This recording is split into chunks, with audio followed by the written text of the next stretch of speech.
Señoras, señores, bienvenidos a una nueva entrega de 3356. Es un gusto reencontrarnos como cada viernes. Denise, buenas noches. ¿Cómo te va? Muy bien, buenas noches. Y hoy estamos con el Sistema Nacional Integrado de Salud. Ya arranca esta edición de 3356.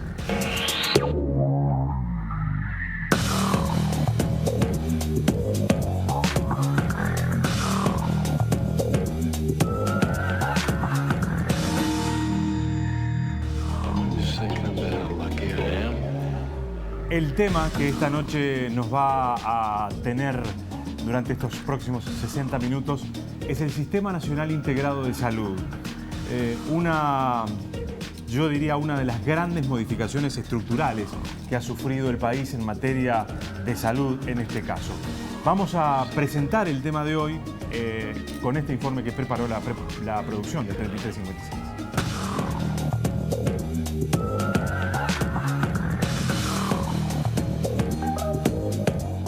Hasta el año 2007, el sistema de salud en Uruguay estaba constituido por un subsistema público y uno privado, a los que los ciudadanos accedían en función de su poder adquisitivo. El primero atendía básicamente a la población de menores ingresos, mientras que el sector privado, integrado por mutualistas y seguros de atención médica, brindaba cobertura a quienes pagaban las cuotas de su bolsillo y a trabajadores del sector formal, que generaban derecho a cobertura a través de su aporte y el de sus empleadores, o a partir de convenios particulares con la institución en donde trabajaban. Desde 2008, con la Ley 18.211, Uruguay impulsó la creación gradual de un Sistema Nacional Integrado de Salud con el objetivo de viabilizar la cobertura universal, a través de un seguro financiado con aportes patronales y de los trabajadores, que conforma el llamado Fondo Nacional de Salud, o FONASA, que recauda el Banco de Previsión Social y administra la Junta Nacional de la Salud, JUNASA. El aporte da derecho a la atención de la salud de los trabajadores y sus hijos en cualquier prestador integral afiliado al sistema, tanto del sector público como el privado, que los aportantes pueden elegir libremente al incorporarse al mercado laboral. Los aportes patronales corresponden al 5% de las retribuciones, los de los trabajadores al 3%, en caso de percibir menos de 2 bases y media de prestaciones y contribuciones, o al 4,5% y 6% en caso de superar ese límite y según tengan o no hijos menores y o discapacitados a cargo. Desde la implementación del sistema, con el ingreso de nuevos colectivos, el número de afiliados a algún prestador de salud a través del FONASA creció por encima del 60%. Conformando a la fecha más de 2,5 millones de personas adheridas. La Administración de Servicios de Salud del Estado es prestataria de la mayoría de los servicios con 1.300.000 pacientes, a quienes brinda atención en los 19 departamentos, aunque la cifra incluye también a las personas que no tienen acceso al FONASA por estar fuera del mercado laboral. Por su parte, la JUNASA firma contratos de gestión con los prestadores integrales y les paga una cuota por cada beneficiario, cápita ajustada por edad y sexo de los usuarios más un pago por cumplimiento de las metas asistenciales, asociadas a una serie de indicadores de desempeño. Así se busca asegurar la integridad, confiabilidad y calidad de los servicios, al tiempo que garantizar la atención primaria, la prevención de enfermedades y el diagnóstico precoz, considerando el acceso a la salud como un derecho humano básico.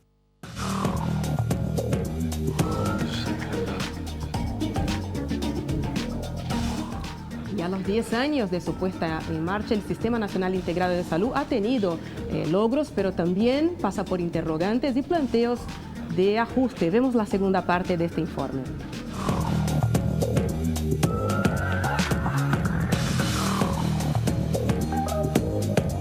La creación del Sistema Nacional Integrado de Salud fue el inicio de un cambio estructural positivo, que en casi 10 años de implementación permitió avances significativos en la cobertura, las prestaciones y la equidad. Sin embargo, como todo proceso complejo, está lejos de haber culminado. La atención, la gestión y la financiación de la salud requieren mayores acciones transformadoras, que son reclamadas desde distintos actores del sistema. Hoy tenemos tiempos de espera en una puerta de emergencia que llegan hasta las 5 horas. No es posible tener una persona sentada en un sillón de una emergencia porque no hay camas de internación 3-4 días. Son situaciones que entendemos que hay que mejorar. La reforma se ha estancado en ese sentido en lo que tiene que ver, pero se ha estancado porque indudablemente hay sectores que siguen teniendo esa visión mercantilista con respecto a la salud y por lo tanto es un tema que va más allá de cuestiones concretas como poder bajar un ticket o una orden que se puede, o lograr la verdadera complementación y no venta de servicio entre empresas privadas y entre las propias empresas privadas o de las empresas privadas al sector público.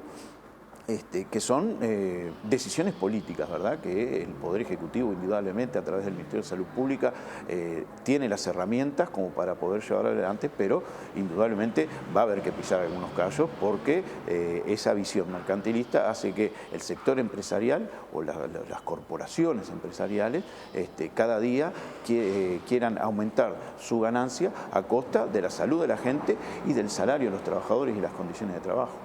Bueno, la principal crítica en el sentido de la participación en los consultivos que no se piden por el Ministerio de Salud Pública. Hemos solicitado que haya información y asegurar la participación de los usuarios y trabajadores en los consultivos y la participación en la toma de decisiones. Hoy tenemos representantes tanto en la JUNASA como en ACE, pero que muchas veces por el Poder Ejecutivo no son tratados de la misma manera como directores que son al nivel de cualquiera de los otros directores. Se ha avanzado mucho en lo que es la parte edilicia, pero cada vez que se inaugura, por lo menos en la parte de ACE, cada vez que inauguran los metros cuadrados crecen y el personal sigue siendo el mismo. Entonces entendemos que hay un déficit que no acompaña el crecimiento en lo que tiene que ver con lo edilicio, con el recurso humano necesario para poder atender de manera como es debida, que nuestro principal fin es el usuario y un aliado fundamental en lo que es la lucha de los trabajadores. Los trabajadores están formados, lo que reclamamos es una formación continua.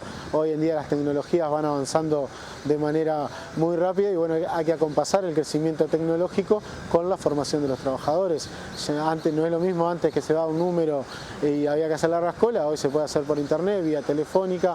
Hay que educar al usuario también y formar al trabajador para que tenga esas herramientas y las sepa manejar.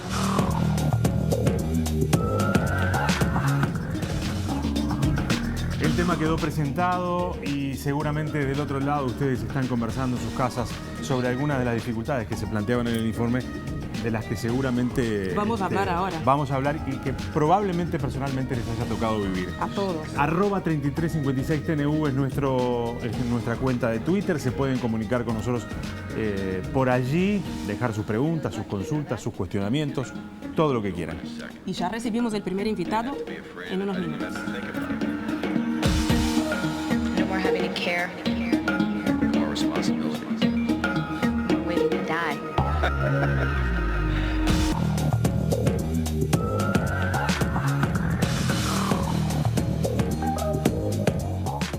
Hoy, en 3356, analizamos el proceso de implementación del Sistema Nacional Integrado de Salud y debatimos los desafíos que esta reforma propone a casi una década su implementación.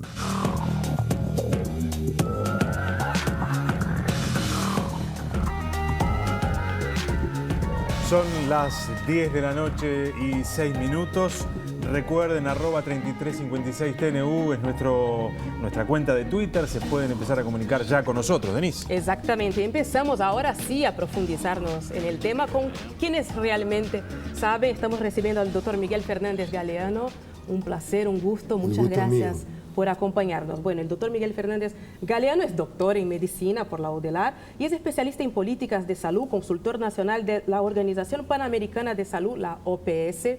Y me gustaría empezar con una pregunta un poco simbólica, pero que va, creo que al grano en ese momento, que si fuera un paciente, ¿no? Aprovechando que sos doctor, ¿cuál es la situación de salud del Sistema Nacional Integrado de Salud en ese momento? Buena pregunta.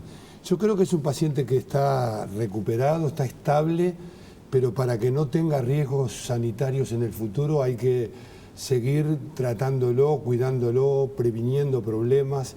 En realidad tenemos un sistema de salud que está consolidado en su reforma, pero que, como todo proceso de reforma, requiere cambios permanentes. Hay un viejo dirigente de la salud, Carlos María Fosalva, que decía que llegar es detenerse.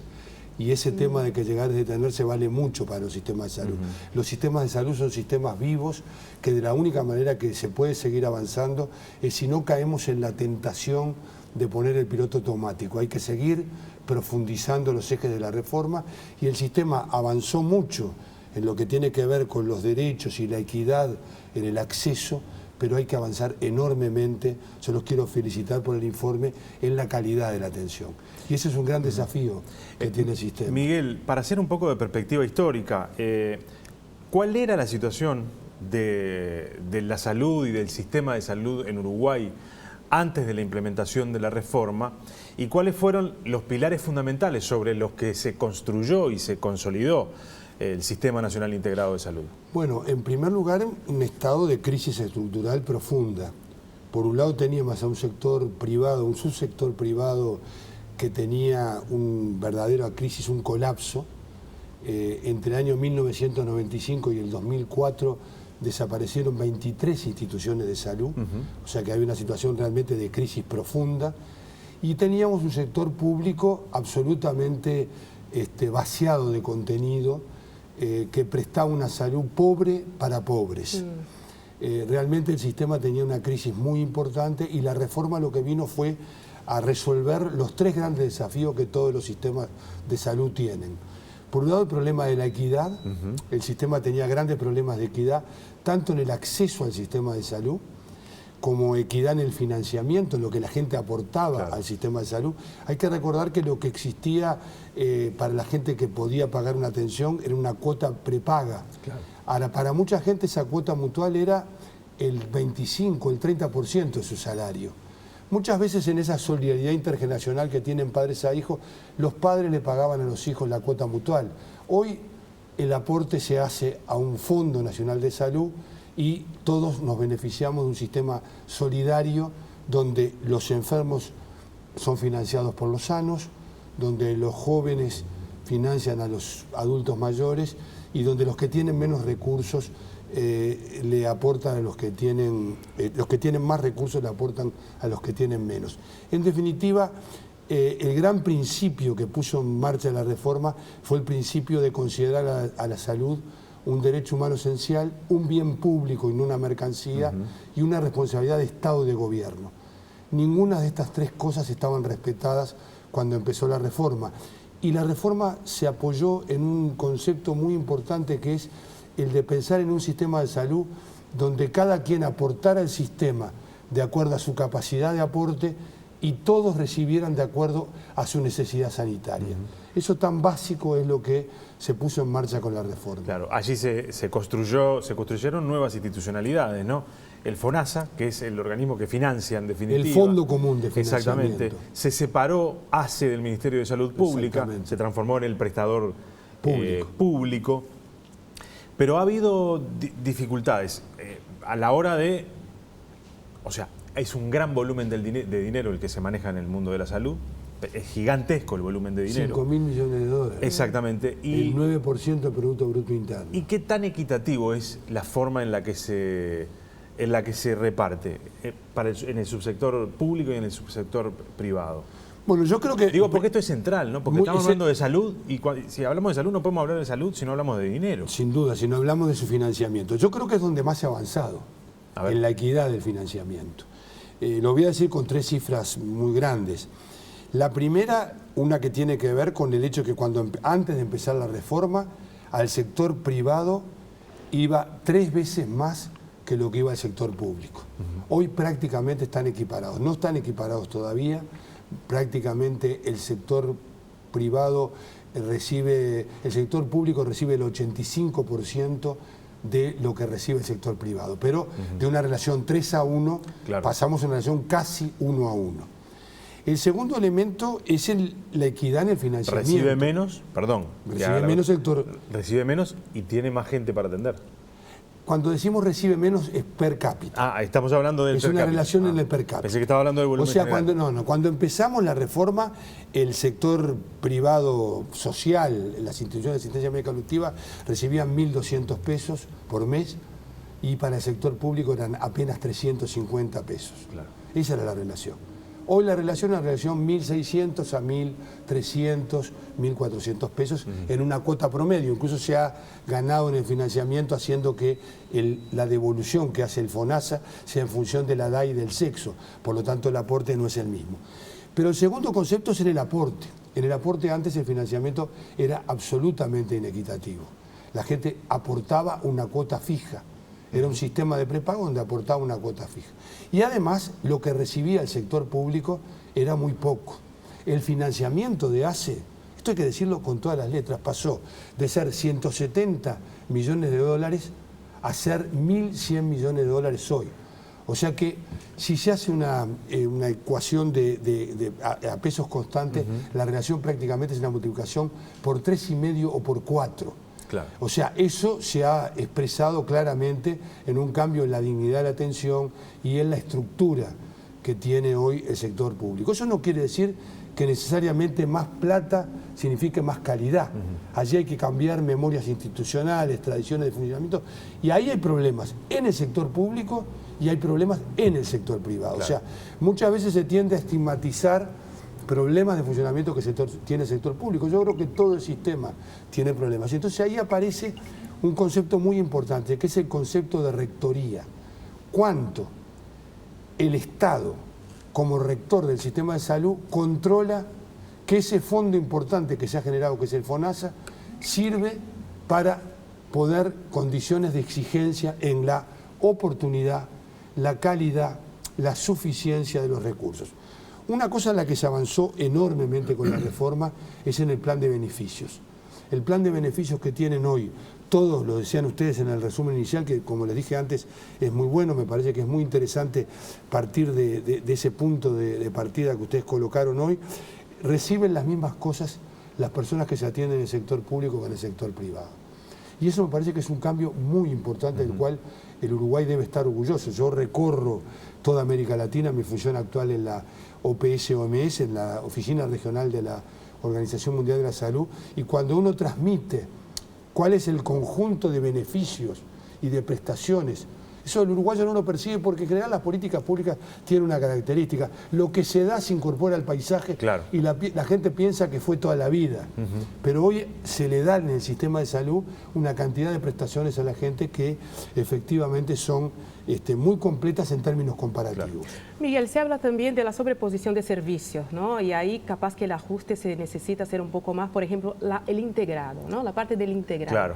¿Qué tan integrado está el Sistema Nacional Integrado de Salud? Se habla todavía de la cabeza pre-FONASA, para usar algunos términos, que todavía no hay una integración, que hay centros que tienen capacidades ociosas y hay otros que están desbordados. Tenemos el caso de la Policlínica del Cerro, que no hay pediatras en algunos días de la semana. Todavía hay brechas bastante notables. Hay varios problemas de ese tipo y me parece muy importante el tema de la complementación asistencial. El problema hay que ubicarlo con mucha claridad. El sistema de salud, como se decía recién, funciona en el marco de intereses económicos. Se habló incluso por parte de unos entrevistados de que se tocan intereses, se pisan callos, decía hay que pisar más callos. Hay que pisar más callos. Bueno, hay intereses creados, esos intereses sin duda están siempre en pugna. Yo diría que la salud es un bien público y por lo tanto es muy importante que la complementación se haga. Ahora, la complementación no va a venir de la mano de una invocación a la buena voluntad. Tiene que haber una norma, yo lo he sostenido en muchos eventos, una ley de complementación asistencial que obliga a esta complementación. Lo digo con todas las letras. Que sea obligatoria la complementación. O sea que esto no está incorporado en todo el cuerpo normativo que construyó el sistema. La ley 18.211, en la cual yo tuve una participación, perdonen la cuestión autorreferencial, lo digo autocríticamente, establece la necesidad de la complementación asistencial en el título 2 de la ley 18.211. Pero lo dice como definición programática. Claro. No instrumenta los mecanismos a través de los cuales asegurar, primero, que no haya superposición de recursos, que no haya despilfarro, que haya eficiencia en el manejo de los recursos y que algunos servicios que se prestan de manera regular en prestadores diferentes se presten de manera conjunta o haya uno de los prestadores del sistema que asuma la responsabilidad. Yo voy a ser muy claro en este tema. Nosotros fuimos los quienes impulsamos la reforma a partir del 2005, muy defensores de integrar el sistema privado. Había gente en el escenario político, en el escenario social, que sostenía que el sistema tenía que ser un sistema estatal, único y público. Incluso el propio Congreso de la Fuerza de Gobierno tuvo una votación, esto no se rescata, una votación que fue 1.400 a 400 en 2.000 congresistas, 400 querían que el sistema fuera estatal y público. Y muchos dijimos, en el país hay una acumulación importante que es el sistema mutual.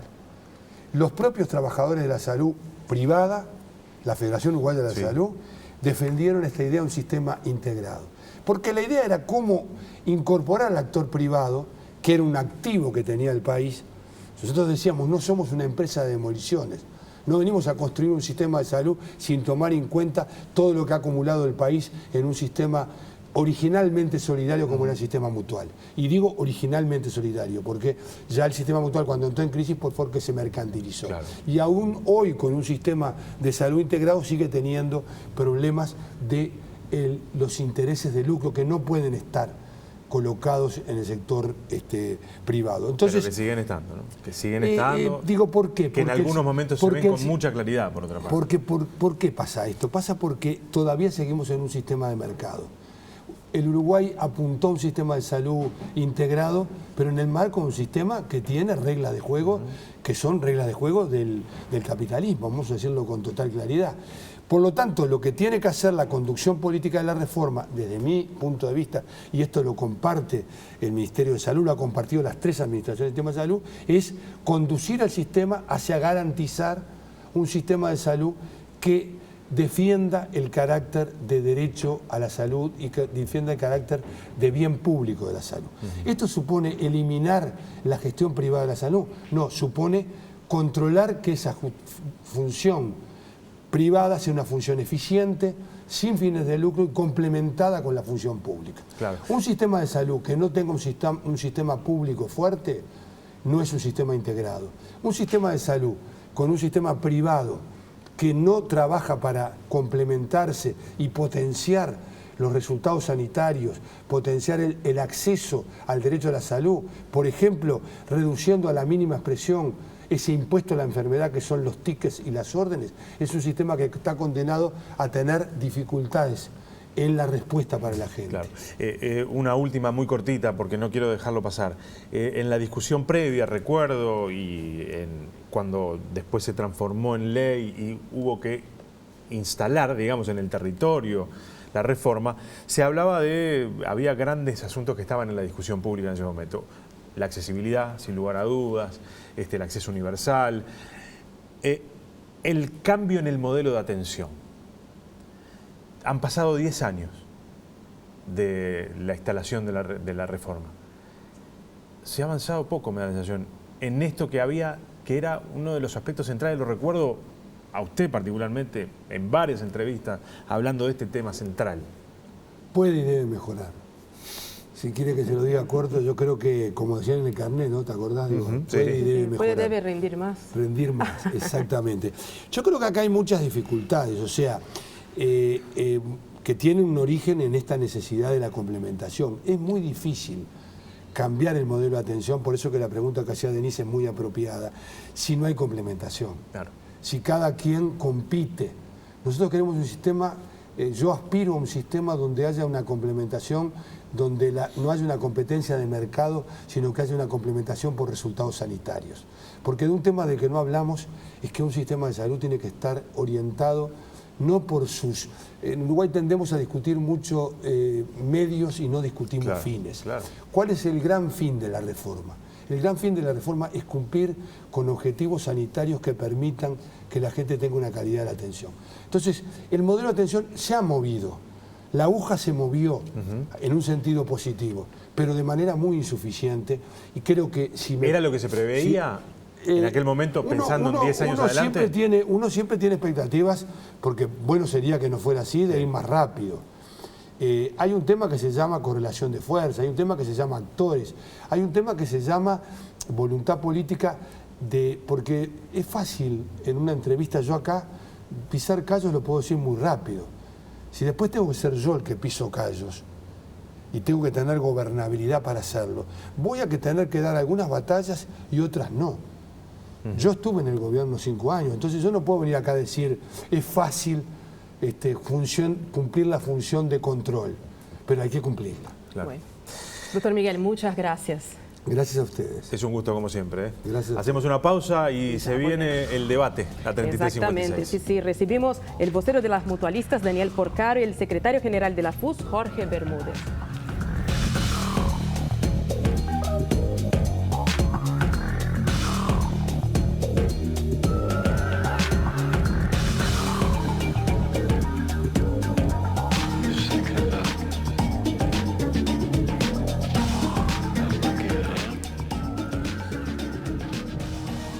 Volvemos con 3356, ahora sí, para el debate.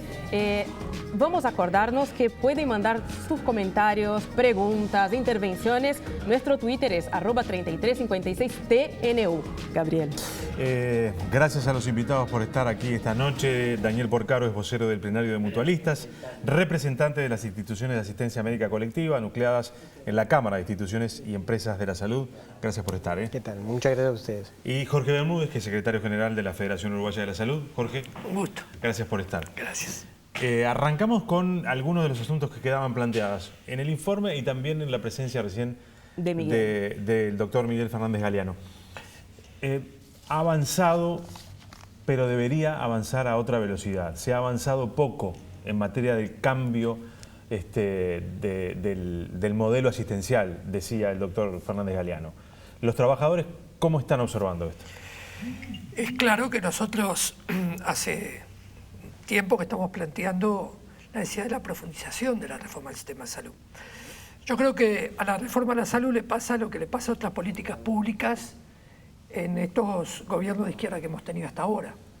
Es decir, ha habido un impulso inicial, ha habido un primer impulso en el primer gobierno del Frente Amplio que generó un clima favorable a la reforma de la salud, que incorporó colectivos, que logró empoderar derechos a mucha gente, a una política pública que tiene un claro sentido democrático, popular, que hace la equidad social, que hace la mejor distribución de la riqueza, pero luego hubo una visión de la fuerza política en el gobierno, del gobierno del Frente Amplio, de que esto ahora se trataba de administrarlo. Y nosotros entendemos que en un proceso de cambios, los cambios no se detienen. Los procesos de cambios inexorablemente deben avanzar y ganar aún mayor derechos. Porque para cambiar, lo decía el doctor Fernández Galeano, hay que tener decisión política. Y sobre todo hay que tener espacios y también tener aliados. Lo hemos dicho desde el primer gobierno de Tabaré Vázquez, seguimos diciéndolo del gobierno de Mujica y lo volvemos a decir ahora en el segundo gobierno de Tabaré.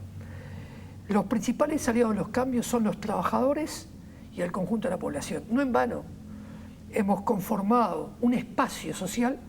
Yo quisiera entregarte el programa de ese espacio social por más y mejor salud para todos los uruguayos, que lo entregamos en lo que se llamó, se lo entrego también a ti, el Diálogo Nacional en Salud. Nosotros promovimos este año, cuando, bueno, por ahí se discutía todo aquello, la estafa del FONASA, era una discusión más judicial que política, y nosotros decimos que la discusión era política, que había que discutir las bases en donde había que avanzar y había que producir la reforma. Bueno, creemos que lo que hoy no hay es una profundización de la reforma, porque creemos que hoy no hay audacia política para avanzar en ese sentido. Después vamos a ver hacia dónde creen los trabajadores que se debería avanzar. Porcaro, ¿cómo ven ustedes las instituciones privadas de salud, el Sistema Nacional Integrado de Salud? Se ha avanzado en algunos aspectos, imagino que hay cuestionamientos, pero ¿hacia dónde se debería ir en todo caso? No, miren, primero vamos a mirar la parte del vaso llena, creo que corresponde y es muy válido hacerlo. Una reforma que, como dijo Fernández Galeano, era necesaria, el sistema estaba muy fragmentado, era inequitativo. Una reforma que ha sido muy valiente, porque ha sido una reforma que le ha cambiado la calidad de vida a la población, una reforma que ha logrado un cambio también en lo asistencial y que ha incorporado al sistema de salud a poblaciones que no estaban correctamente incorporadas. Pero eso tiene un resultado, y nosotros en las últimas encuestas que tenemos, que son recientes ahora de agosto, cuando a la población se le pregunta cuál es su percepción sobre el Sistema Nacional Integrado de Salud, dice que la salud le ha mejorado mucho o ha mejorado un 60% de la población. Que no ha mejorado ni empeorado un 21%, y solamente un 17% dice que ha empeorado con el Sistema Nacional Integrado de Salud, el sistema de salud. O sea, índices muy buenos.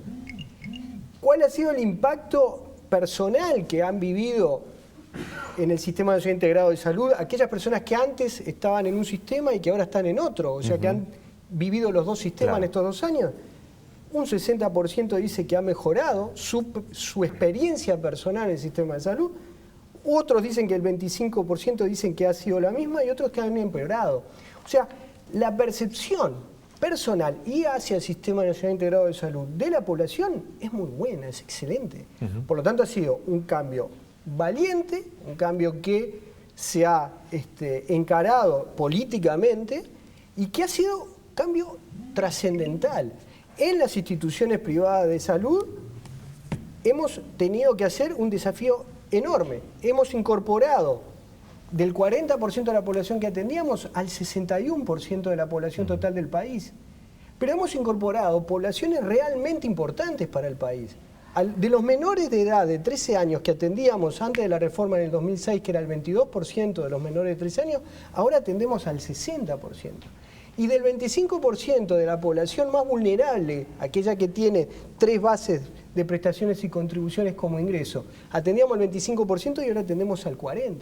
O sea que hemos tenido que cambiar nuestra estructura de atención, invertir en mayores recursos humanos, invertir en mejores infraestructuras para dar respuesta a esto con estos resultados.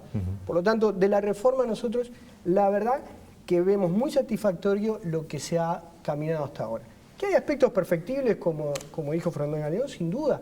Que hay aspectos profundizables, como dice Bermúdez, sin duda. Pero como decías tú, tenemos una reforma de 10 años y si lo comparamos con una persona es un niño. Todavía no le podemos pedir la madurez que tendría una reforma si tuviera 20 años. Ha logrado cosas, la población la ha valorado y creo que lo que tenemos que hacer es inyectarle mayor posibilidad de desarrollo para alcanzar algunas metas que pasan por lo asistencial y que pasan también por el fortalecimiento del primer nivel de atención, de los recursos humanos sobre ese primer nivel de atención y otros desafíos que tenemos que seguramente abordaremos más tarde. Sí. Una pregunta importante, ¿no? Estaban hablando del desafío para las mutualistas, varias tienen déficit, ¿verdad?, operacional, y eso entra un poco en el tema de las cápitas, que no es un tema menor, y ahí donde hay visiones diferentes, por ejemplo. Siempre hablas de las cabezas pre-FONASA, por ejemplo, y hablábamos acá antes de la necesidad, tal vez, ustedes dirán, de integrar más el sistema privado con el sistema público. ¿Es posible eso? Sin duda que sí. A ver, yo lo primero, 2 cosas. Yo me alegro mucho escuchar a representantes de las instituciones decir que están muy contentos con la reforma. Porque antes del 2007, cuando la discusión de la reforma, había gerentes de instituciones, las que representa el doctor Porcaro, que temían que la reforma de salud fuera a la cubana. Pensaban que le iban a sacar el negocio ese tan lucrativo que era administrar, como hasta ahora, ¿no? Recordemos que hay gerentes de instituciones que ganan $1 millón de pesos por mes por administrar instituciones de salud. Segundo, me llaman la atención esas encuestas, porque lo que hoy la gente está viendo, y lo decimos con preocupación, porque la reforma no ha avanzado, no vea la reforma, la gente común, la gente de la calle, la que habla la canción de Jaime Ross, no vea la reforma como un avance, la ve como un retroceso, sobre todo cuando tiene que esperar 6 horas para que lo vea un especialista o tiene que hacer que sea una operación bancaria. Permanente, ¿no? A ver, nosotros tenemos propuestas, ¿no? Nosotros decimos, ¿cómo reducir el valor de ticket y órdenes? Bueno, vamos a una propuesta gradual, tomando el ingreso de la población. Por ejemplo, franjeando de acuerdo a quienes tienen menores ingresos, a quienes tienen mayores ingresos, y no tal vez en todos los estudios, sino tal vez en algunos en particular y en algunos tickets y órdenes en particular, pero no puede ser una barrera a la atención de salud, un rechazo a la persona que viene a la institución de salud a atenderse, el valor del ticket y órdenes como pasa hoy. O como, por ejemplo, cuando un médico le receta 5 medicamentos a una persona y lo ve uno. Cuando camina del consultorio a pagar la ventana de los medicamentos y cuenta qué medicamento va a llevar, porque los 5 no lo puede llevar. Por lo tanto, encuestas de satisfacción que hablen en general, está lleno, de sociólogos este país también está lleno, incluso hasta de estudiantes. Ahora, de la verdad verdadera, este telefonito recibe todos los días distintas llamadas de gente que está pidiendo que en vez de 3 meses está esperando para un dermatólogo, que lo atiendan antes que la piel se le termine de caer del brazo. Esa es la verdad. Entonces, yo creo que cuando hablamos de cabeza pre-FONASA, hablamos de instituciones y directivos de instituciones que compiten dentro de unas reglas que hoy no existen. ¿Qué buscaba la reforma de la salud? Cambio de modelo de atención, cambio de modelo de gestión y cambio de modelo de financiamiento. Hemos avanzado en el cambio de modelo de financiamiento. Nunca, pero nunca, las instituciones de salud tuvieron la masa de dinero que hoy manejan. Uruguay invierte casi el 9% del PBI en salud. ¿Cuál es el problema? Y lo vemos cada febrero cuando habla del corralito mutual, gastan millones de pesos. Los mismos que integran la Cámara que representa el doctor Porcaro, se arrancan la cabeza para ver cuántos socios se pueden llevar. Eso es una cabeza pre-FONASA. Y es una cabeza mercantilista. A ver, algunas de las cosas que estaba diciendo Bermúdez son muy notorias porque lo veíamos también en el informe. Mucha gente se queja permanentemente por los tiempos de espera de especialista, el exceso de pagar tickets y órdenes de medicamento, en fin, esto es una cosa real. No, sin duda que es un tema real, y cuando se hacen estas encuestas de satisfacción, que toman una muestra de la población en general, esto no está segmentado, acá hay personas que se atienden en ACE y en las instituciones, esta es nuestra última encuesta, los problemas centrales de insatisfacción están con los tiempos de espera y con el acceso a los servicios. No así con los tickets, no es lo que nos da el tema.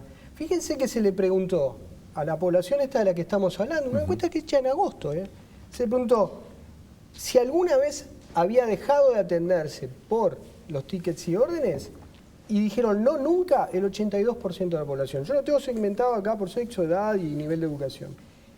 Que sí dejaron de atenderse varias veces, el 13% de la población. Y que sí, una vez que dejó de atenderse por tickets y órdenes, solamente el 3% de la muestra. O sea que el 82% no ve que el nivel actual, y ahí hubieron muchos esfuerzos para llegar al nivel actual, porque tiene tope, porque ha sido reducido. El nivel actual no tiene gran insatisfacción la población con eso. No lo veo, por lo menos en las mediciones nuestras, como una barrera de acceso.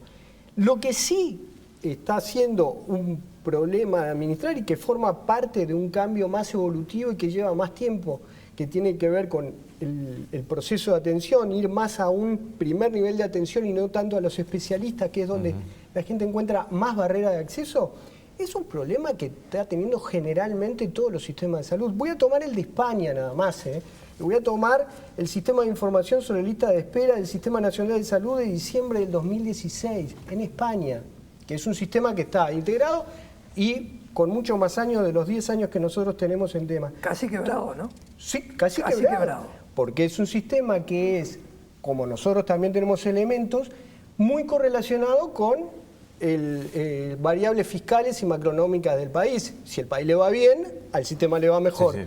Pero tomemos el de España y casi quebrado, como dice él. Una política SNAR. Cirugía general tienen un tiempo de espera de 116 días, ginecología 98 días, oftalmología 77 días, traumatología 143 días.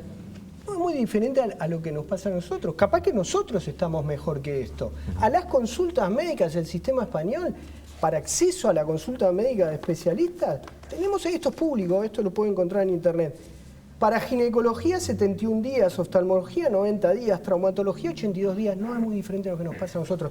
Con esto no quiero justificar lo que pasa en Uruguay. ¿Pero qué pasaba antes? Antes teníamos también estos tiempos de espera, pero imagínense lo siguiente.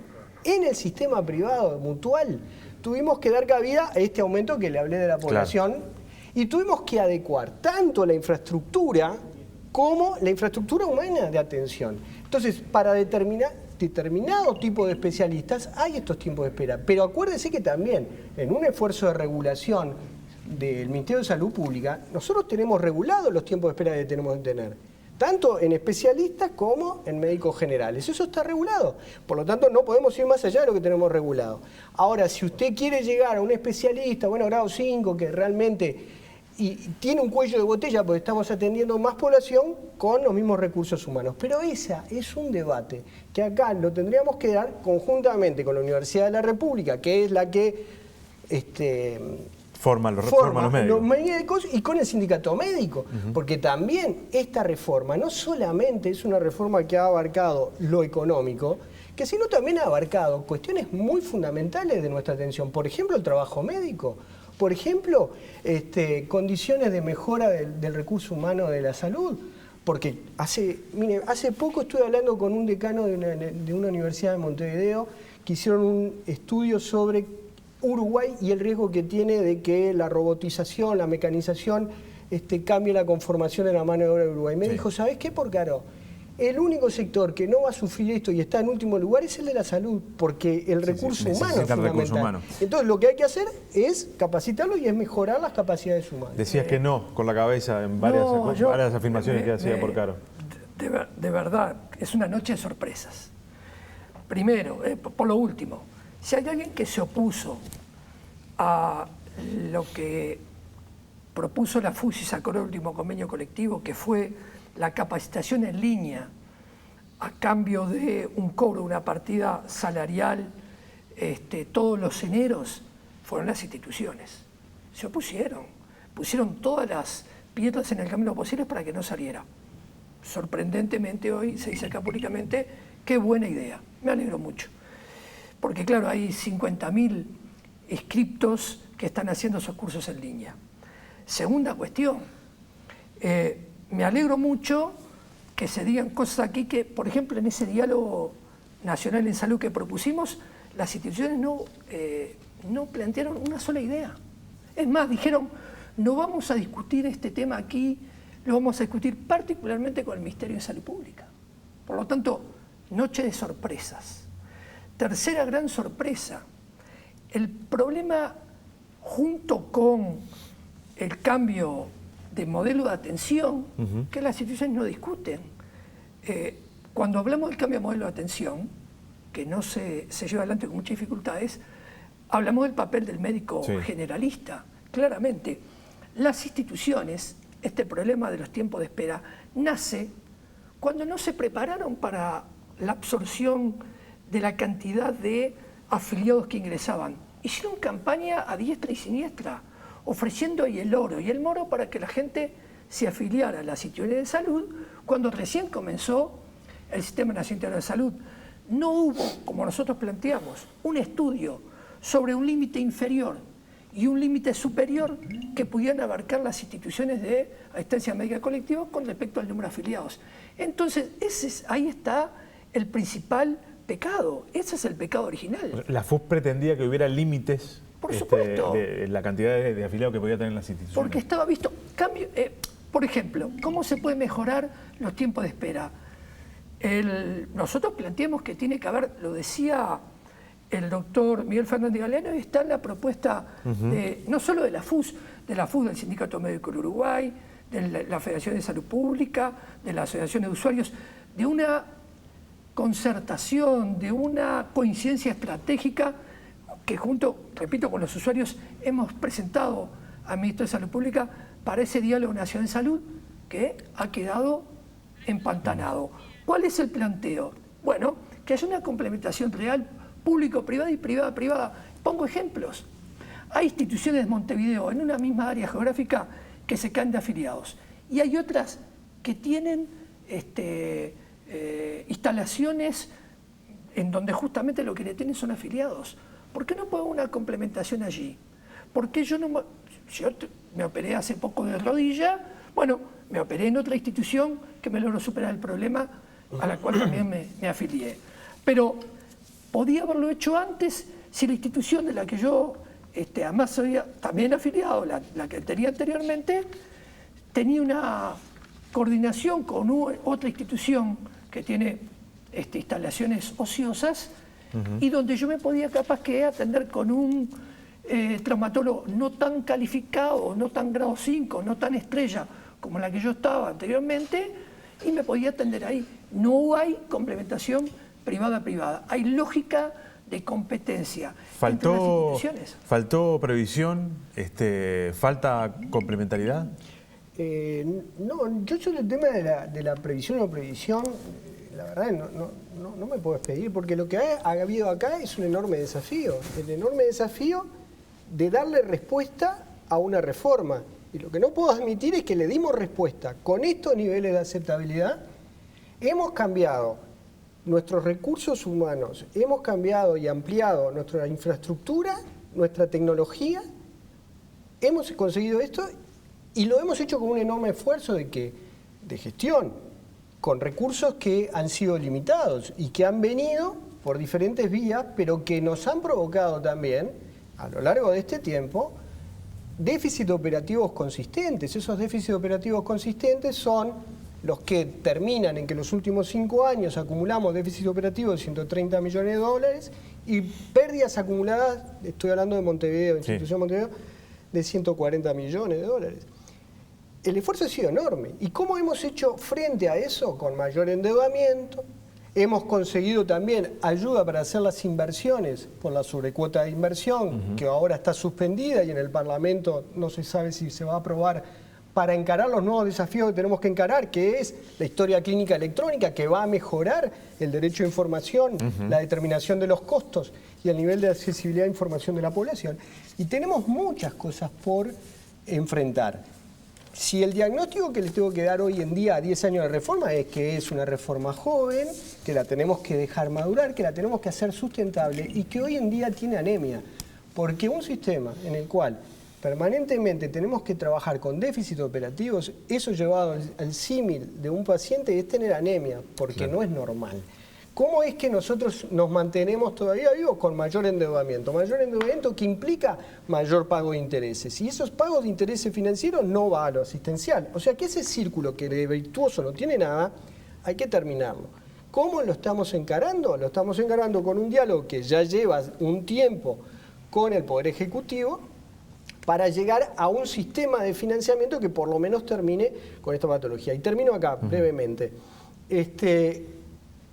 Lo que le faltó al informe suyo de inicio es que el sistema no se financia solamente con el aporte de la población y de las empresas, se financia también con un gran aporte del Estado, eso no lo dice. Y ese aporte del Estado, que mal llamado déficit, no es un déficit de FONASA, es una fuente de financiamiento, es una fuente de financiamiento de recursos que el Estado tiene que volcar a la sociedad para complementar el nivel de asistencia que hoy el sistema tiene.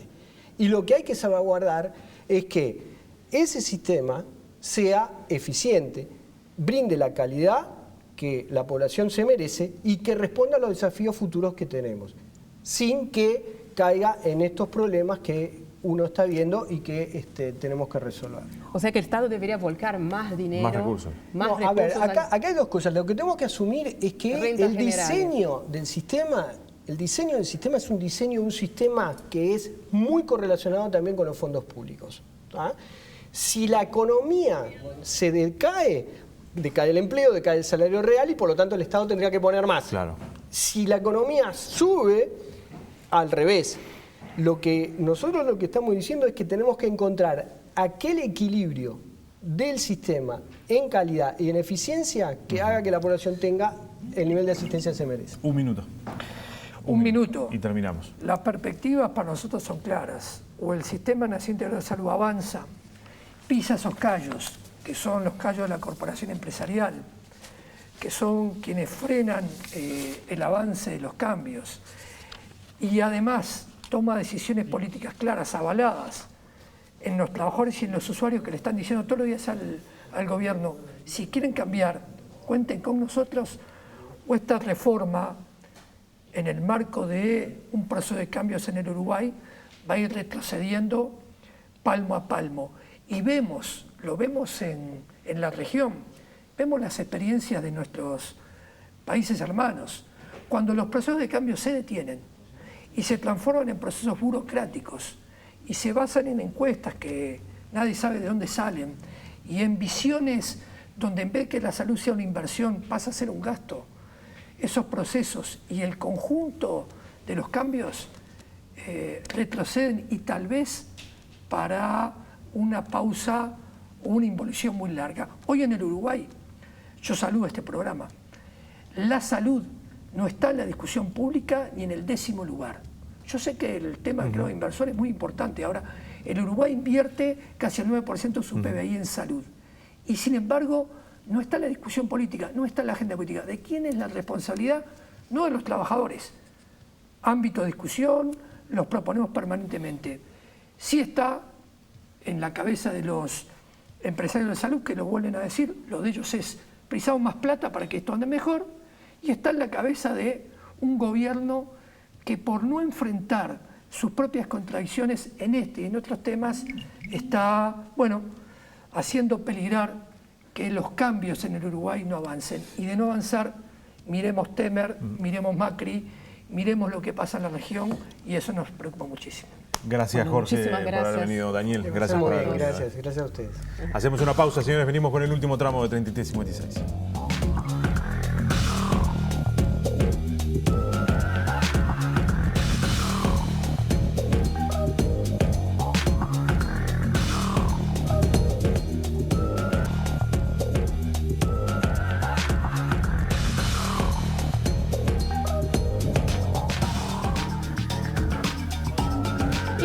Llegando al final de ese 3356 en el que hablamos un poco, nos quedó como siempre faltando mucho, sobre el Sistema Nacional Integrado de Salud. Pero también hay otras noticias, señores. Desde 2022, escucharon bien, desde 2022, en Uruguay los automóviles deberán contar con el control electrónico de estabilidad, la segunda tecnología de seguridad más importante de los vehículos después del cinturón. El control se exigirá para todos los vehículos de forma gradual y estará incluido en un decreto con 12 medidas nuevas para vehículos automotores que la Unidad Nacional de Seguridad Vial prevé tener para fin de mes. La tecnología, que funciona en todas las situaciones, pisos y velocidades, evita perder el control del vehículo, controlando lo que está haciendo el conductor en el volante y los pedales, y por otro lado la dirección que sigue el vehículo.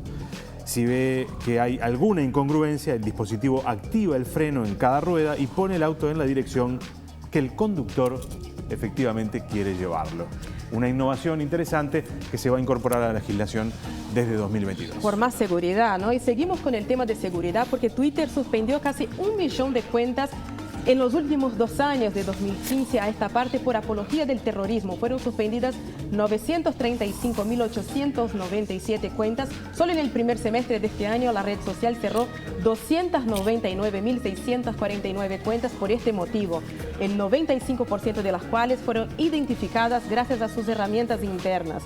Las cuentas cerradas por apología del terrorismo son las que promueven activamente o incitan a la violencia asociada a organizaciones reconocidas internacionalmente como terroristas, o las que promueven estas organizaciones según la definición de la compañía. Los grupos de Internet se sirven ampliamente de algoritmos y de inteligencia artificial para detectar contenidos problemáticos.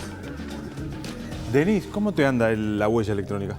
Divino. ¿Te anda bien? Bueno, porque mira, el Reino Unido se convirtió esta semana en el primer país del mundo donde un supermercado permite a sus clientes pagar sus compras a través de la tecnología de la huella digital. El sistema de pago se ha simplificado, ya que los compradores podrán ir al supermercado sin efectivo. El nuevo invento, denominado FingoPay, funciona a través de un sistema de infrarrojos que escanea las venas de los dedos y vincula el mapa biométrico a las cuentas bancarias de cada cliente. Los datos bancarios se guardan en el proveedor de pagos, WorldPay, de la misma manera que se pueden almacenar cuando se compran productos por internet. Con el dedito vas. Divino, mundo nuevo. Fantástico. Se viene. Bueno, Sí, y los señor. esperamos para el viernes que viene con novedades en el proceso penal, ¿no? En El un código mes aproximadamente del proceso. se va a instalar en el país el nuevo Código del Proceso Penal. Ese será el tema del próximo 3356. Los Hasta esperamos. viernes. Hasta el viernes. Chao, chao.